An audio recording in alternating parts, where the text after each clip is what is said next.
꽃으로도 때리지 말라. 2004년 배우 김혜자 씨가 아프리카에서 봉사활동을 하며 느낀 감정을 문장으로 적어낸 책 제목입니다.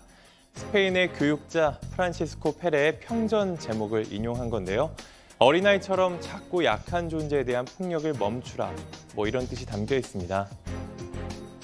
그런데 꽃도 때리지 말라고 했는데 화초를 휘둘렀다가 폭행죄로 유죄 판결을 받은 70대 남성이 있습니다.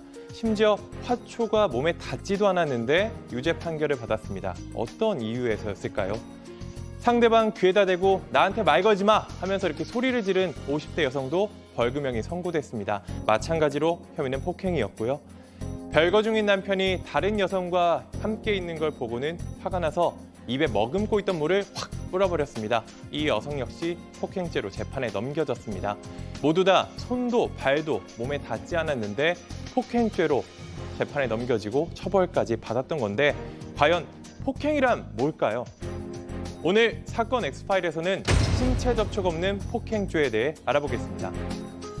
야, 진짜 이 드라마 같은 거 보면 말이죠. 특히 이제 이 상대에게 물 끼얹는 이 장면에 아주 그냥 단골로 나오는 거는 사랑과 전쟁 아닙니까? 예. 거기 이제 그 시어머니 전문 배우 있잖아요. 서권순 씨가 맨날 이렇게 그 며느리감한테 이렇게 막 뿌리잖아요, 물. 우리 아들 만나지 말라고. 그래서 얼마면 돼? 막 이런 거 막 하는데, 야, 이게 폭행이라, 야, 이거 좀 충격적인 내용인데, 자, 그거는 일단 잠깐 뒤에 다시 좀 얘기를 해보기로 하고, 화초 이거 하면 안 돼요, 이게? 일단 저도 이거 취재하면서 조금 놀랐던 사건인데 이 사건 같은 경우에는 한 아파트에 사는 70대 남성이었습니다. 근데 공용 화단에 깨를 심었어요. 가끔씩 이런 일이 있곤 하는데 이웃들이 이제 민원을 낸 거죠. 이런 거 없애달라고. 그래서 관리사무소 측에 직접 나서서 인부를 보내서 이걸 정리하려고 했습니다. 그런데 이 와중에 이제 이 남성이 여기에 반발하면서 실랑이가 벌어지는 거죠. 그래서 화가 난 나머지 근처에 심으려고 놔뒀던 이 화단용 옥자마라는 식물이 있는데 이거를 막 이렇게 집어들고서 막 위협을 했습니다. 그리고 그 와중에 한 명이 멱살잡이를 당해서 목에 상처가 났다면서 경찰에 신고했고 결국 이 남성이 재판까지 넘어갔습니다. 근데 1심 재판부는 무죄를 선고했습니다. 처음에 이제 멱살잡이를 해서 목을 다쳤다 이렇게 얘기했는데 이거가 좀 증거가 불충분하다는 이유에서 무죄를 선고했는데 검찰이 항소를 하면서 폭행행위가 있었다고 이런 점을 강조를 했습니다. 화초를 휘둘렀는데 거기에 있는 흙이 튀면서 상대방에서 닿은 것이 폭행 혐의다. 이런 식으로 이 공소장을 썼는데 이 재판부는 이걸 받아들였습니다. 어찌됐건 이 흙이 붙은 화초를 휘둘러서 상대방에게 튄 사실 자체는 인정이 되기 때문에 벌금 20만 원을 선고했는데요. 다만 이게 말다툼 가운데 이제 우발적으로 일어났고 피해 자체도 이제 흙이 튄 거기 때문에 경미하다고 해서 선고 자체를 유예했습니다. 직접 벌금을 내야 하는 상황은 아니었지만 그래도 행위 자체를 범죄로 보고 유죄 판결을 내렸던 겁니다. 네, 화초는 고체인데 사실 액체를 이렇게 끼얹어도 진짜 폭행죄가 인정되는 경우가 있습니다. 2015년 사건인데요. 이 사건 당시 한 직원이 사무실에 출근했습니다. 그런데 임원이 보고 화가 났습니다. 왜냐? 임원은 이 직원에게 집에 있으라고 지시했는데 회사에 나왔기 때문입니다. 그래서 욕설을 하면서 이렇게 손으로 쳤습니다. 그래서 컵이 쓰러지면서 커피가 옆에 사람에게 튀었습니다. 어허. 그 직원이 커피를 맞았는데 다행히 커피가 뜨겁지는 않아서 다치지는 않았습니다. 그런데 이 사건도 재판부는 폭행으로 판단했고 벌금 30만 원이 선고됐습니다. 자, 화초를 휘둘러서 흙이 튀었고 또 이렇게 했는데 그 커피가 촥 하면서 이게 폭행이면 말이죠. 도대체 그냥 보통 그렇지 않습니까? 일반적으로 폭행이다 하면 이런 거라도 하든지 좀 센 걸로 때려야 폭행 이런 생각을 할 텐데 약간 좀 의외네요. 폭행이라는 용어가 우리 그 형사 관련 법률에 굉장히 많이 등장합니다. 그런데 조금씩 다 달라요, 개념이. 그런데 폭행죄의 폭행은 다른 사람의 신체에 대한 유형력의 행사라고 정의하고 있습니다. 즉, 이게 신체 접촉이 폭행이다 이게 아니에요. 신체 간의 접촉이 없다 하더라도 폭행죄의 폭행에 해당할 수 있습니다. 그래서 연기라든지 냄새, 소리 이런 것도 폭행 행위가 될 수 있거든요. 그래서 이제 층간 소음 갈등이 심해지면은 아랫집에서 윗집을 향해 가지고 이제 우퍼 스피커 설치하는 경우가 있잖아요. 이게 그렇게 해서 큰 소리를 계속 틀면 그게 폭행죄가 될 수도 있습니다. 아, 그래요. 그리고 또 에너지의 어떤 행사가 폭행죄가 될 수도 있고 또 지금 화초가 나왔잖아요. 예, 예. 화초와 또 비슷한 게 예전에 실제 사건이 있는데 같이 밥을 먹다가 언쟁이 벌어졌어요. 그래서 상위에 있던 상추를 집어가지고 던졌습니다. 그것도 안 맞았어요. 맞지도 않았고 근데도 이게 폭행죄 유죄 판결이 나온 적이 있거든요. 당시 판결문을 보면 상추에 실제 맞지 않았고 또 설령 맞는다 하더라도 다칠 우려도 없지만 폭행은 폭행이다. 이게 얼마나 황당했는지 보통 저희 스튜디오에 이 스태프분들이 되게 침묵한 상태로 이제 진행을 하는데 저도 뒤쪽에서 스텝에서 허라는 소리가 너무 황당했는지. 예. 상추까지 참. 아니 그런데 소장님 그 보통 많은 분들 이렇게 이렇게 상담을 해주실 텐데 네. 이런 그냥 어떤 물리적인 진짜 힘이 가해지는 폭행 피해 말고 네. 다른 것 때문에 상처를 받아서 그런 분들 많이 상담을 해보셨나요? 훨씬 많죠. 그래요? 그러니까 이 사람이 꼭 때려야만 아픈 게 아니라 정말 어떻게 보면 차라리 그냥 뺨 맞고 마는 게 날 정도로 상처가 되는 말들이 너무 많잖아요. 사실 그런 말들로 상처가 너무 많고요. 그리고 딱 때리지 않았는데 예를 들어 학창 시절에 누가 이제 돌멩이를 들고 이걸로 뭐 벽돌 같은 걸 널 때릴 거야 협박을 당했다거나 아니면 이제 이런 것도 있었죠. 학교 폭력 같은 경우에는 뭐 칼 같은 거 속옷 같은 거 놓고 너 조심해라 이렇게 협박을 한다던가 그러니까 그걸로 상해를 입은 건 아니지만 마치 맞은 것 같이 두려움이 들거나 이미 상처를 받은 경우 평생 그것을 잊지 못하는 경우도 되게 많죠. 야, 이러면 진짜 화나도 그냥 참아야 되는 거 아닌가 싶은 생각이 드는데, 자, 그런 말이죠. 앞서 그 얘기했던 그 드라마 지금 뭐 우리 가족 여러분들도 계속 그거 여쭤보고 계시네요. 그 김치 싸대기 아침 드라마 막장 거기서 나왔던 거, 예? 그것도 당연히 그런 폭행이겠네요. 그럼요. 네, 직접 손으로 때린 건 아니지만 김치를 들어서 얼굴을 가격했잖아요. 근데 이 부분은 당연히 신체에 대한 연기는 영향이 괜찮은 행사니까. 거죠? 네?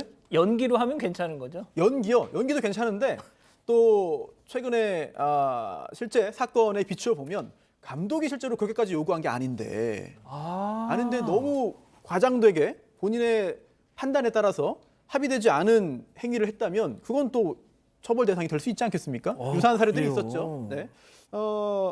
이렇게 김치를 가지고 때렸다면 이거는 폭행죄가 성립하고 또 하나 더 무거운 처벌 가능성도 있어요. 왜냐하면 일단 조금 전 그 영상 보면은 흰색 와이셔츠에 묻었습니다. 이거는 빨아도 잘 안 지워질 가능성이 높아요. 그렇죠. 그렇다면 이거는 하나의 행위로 여러 가지 범죄를 저지른 거예요. 폭행죄이기도 하고 동시에 재물손괴죄가 될 수도 있습니다. 이야. 빨아도 안 지워진다면 효용을 해야 한 거니까. 그리고 또 이 김치가 그 영상에서는 이제 배추김치로 보이죠. 그리고 좀 부드러워 보이긴 합니다. 어쨌든 폭행죄 성립에는 영향이 없는데 만약에 좀 단단한 뭐 총각김치였다.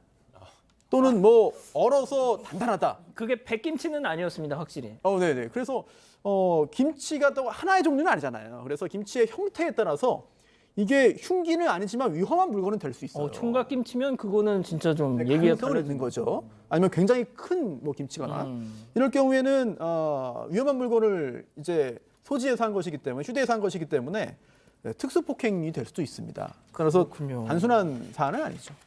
근데 요즘에 이 중국산 김치 얼마 전에 막 뭐 사람이 막 알몸으로 들어가서 막 씻고 그런 거 나온 거 있잖아요. 그래서 지금 중국산 김치로 때리면 그것도 정말 흉기다 뭐 이런 말씀 지금 하고 계시는데 아니 그러면 그 이거는 진짜 100% 폭행이라는 거죠? 네, 일단 앞에서 변호사님도 잘 설명해 주셨는데 담배 연기를 해가지고 앞에다가 푹 뿌리는 그것도 폭행입니다. 그럼 당연히 그것도 영화에서 많이 나오잖아요. 기분 나쁘잖아요. 예. 그 폭행죄로 걸 수 있습니다.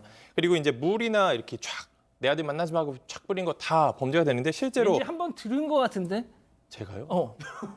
상대방의 아들을 만나지 말라고 제가. 아니. 이게 그건 아니죠. 그런 일은 없었는데 이게 실제로 비슷한 일이 있었습니다. 2019년에 한 남녀가 식사를 하다 물벼락을 맞았는데 이 남성의 별거 중인 아내가 물을 뿌린 겁니다. 그 당시 이제 물을 이렇게 머금은 다음에 물로 팍 뿌려갖고 얼굴 뒤통수 등에 맞았는데 이것도 폭행 행위로 보고 벌금 30만 원이 인정됐습니다. 그리고 또 하나 설명드리고 싶은 거는 예를 들어서 이렇게 때리는 행위나 뭐가 있을 때 다치거나 해서 3주 이상의 이런 진단서가 나오게 되면은 폭행이 아니라 상해이기 때문에 지금은 그 좀 경미한 뭐 멍이 든다거나 조금 기분 나쁠 수 있는 그런 행위를 얘기하는 거기 때문에 만회하거나 이런 행위가 다치게 하거나 병원 치료를 받을 정도가 된다 그러면은 상해죄가 되기 때문에 더 큰 처벌이 이루어질 수 있습니다. 자, 그리고 아까 뭐 소리만 내도 폭행이라는 건 이게 무슨 소리예요? 네, 정말로 폭행이 될 수 있는데요. 소리도 사실은 전달되는 유형력의 일부라고 볼 수 있는 겁니다. 어떤 상황이냐면 그 여성이 교회에서 이제 주변 사람에게 폭행을 저질렀습니다. 어떤 폭행이냐? 귀에 대고 가까이 대면서 이제 귀에다 말 걸지 말라 고함을 쳤습니다. 이건 기분이 나쁘지 폭행이 아니다 이렇게 주장을 했는데 재판부는 폭행이 맞다고 봤습니다. 왜냐하면 상체를 피해자 쪽으로 숙여서 오른손을 귀에다 대고 완전히 고함을 지른 겁니다. 그래서 피해자가 뒷걸음질을 칠 정도였기 때문에 폭행의 정도가 가볍지 않다고 보고 벌금 30만 원을 선고했습니다. 자, 우리 나니님은 우리 남편이 나한테 귤을 던진 적 있어. 그런 거 하지 마세요, 진짜 그 남편분님. 네. 자, 그리고 이 기자, 그 취재 과정에서 이런 것도 폭행이었다니 하는 적 없었어요? 이게 사실 제가 취재하면서 느낀 게 저 예전에 남중 남고를 나왔거든요. 근데 그때는 두발 규제가 좀 심해갖고 좀 학생들 머리가 길다 싶으면은 그 학생 주임 선생님이 이 가위를 들고 다니면서 뒷머리 이런 데 잘라버리고 앞머리 잘라버렸어요. 근데 실제로 이게 가정에서 일어났는데 폭행죄로 인정된 적이 있었습니다. 이 한 아버지가 딸이 귀가가 늦는다고 아이고, 그건 안 머리를 되지. 머리를 자르면 큰일 나니까 머리카락을 이렇게 잘라버린 거예요. 근데 그게 다 폭행죄로 인정이 됐거든요. 그래서 실제로 이런 비슷하게 귀가 시간이 늦었다는 이유로 머리카락도 자르고 옷도 찢어버리고 그 외에도 다른 많은 행위들도 해갖고 이 남성 50대 남성이었는데 벌금 100만 원이 선고받은 사건도 있었습니다. 자, 어떻습니까, 소장님? 진짜 학창 시절에 좀 뭐 이런 방금 뭐 이 기자가 소개한 진짜 이 두발 뭐 이런 뭐 이른바 뭐 이 이발기로 확 밀어버리거나 가위로 막 이거 상처 클 것 같은데 말이죠. 그러니까 저는 저 어렸을 때도 저희 학교에 이제 그러니까 제가 지금은 상담사지만 제 어린 시절 생각해 보면 여중을 나왔는데도 그때 어떤 아버지가 저희 친구 눈썹을 이렇게 밀어버렸었어요. 눈썹을요? 그러니까 나 여자아이를 세상에 한쪽만 어떡해. 그것도. 그래서 걔가 그 충격으로 학교를 나오다가 지금 생각해 보면 약간 정신적 충격을 받았던 것 같아요. 그래서 우울증 비슷하다 그러면서 그 다음에 학교를 굉장히 오래 안 나왔는데 상담사가 돼서 보니까 너무 그건 정말 수치스럽고 충격이었을 것 같다는 생각이 들더라고요. 그렇군요.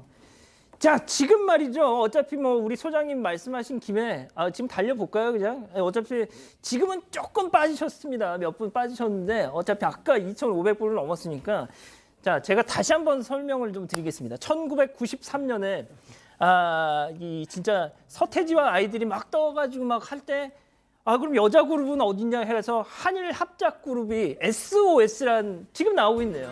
저게 나온 거 아닙니까, 저게? 예? 그래가지고 저는 홍지영 기자는 신생아여가지고 그때 모르겠지만 제가 고2 때 나왔는데 정말 SOS 나오면 그냥 애들이 환장을 하는 거예요, 진짜 막. 진짜. 진짜 군부대에서 지금 역주행했다는 그 브레이브걸스 이거 뭐 거의 장난이죠, 지금 그때 생각하면. 예? 그래서 네. 아무튼 진짜 SOS가 나왔기에 4년 뒤에 SES가 나왔다 이런 얘기까지 있거든요. 자, 그럼 또 어떻게 준비되셨습니까, 소장님? 아니 저 근데 제가 전때 나이가 21살인데 지금 저희 불러주세요. 부탁해요. 아들 나이가 19이거든요. 나오네. 널 위해 보낸 날들과 커피를 쏠게요. 너를 좋아한다고 계속 하실 거예요? 근데 진짜 어떻게 진짜 직접 부르신 건 맞아요, 근데? 뭐 그냥 뭐 불렀죠. 그때는. 약간 네. 립싱크를 하신 게 아닌가 그런 생각도 좀 드는데. 아무튼 뭐 우리 가운데 껴있는 손 변호사님께서는 정말 주체를 못하시고 계시네요. 알겠습니다. 오늘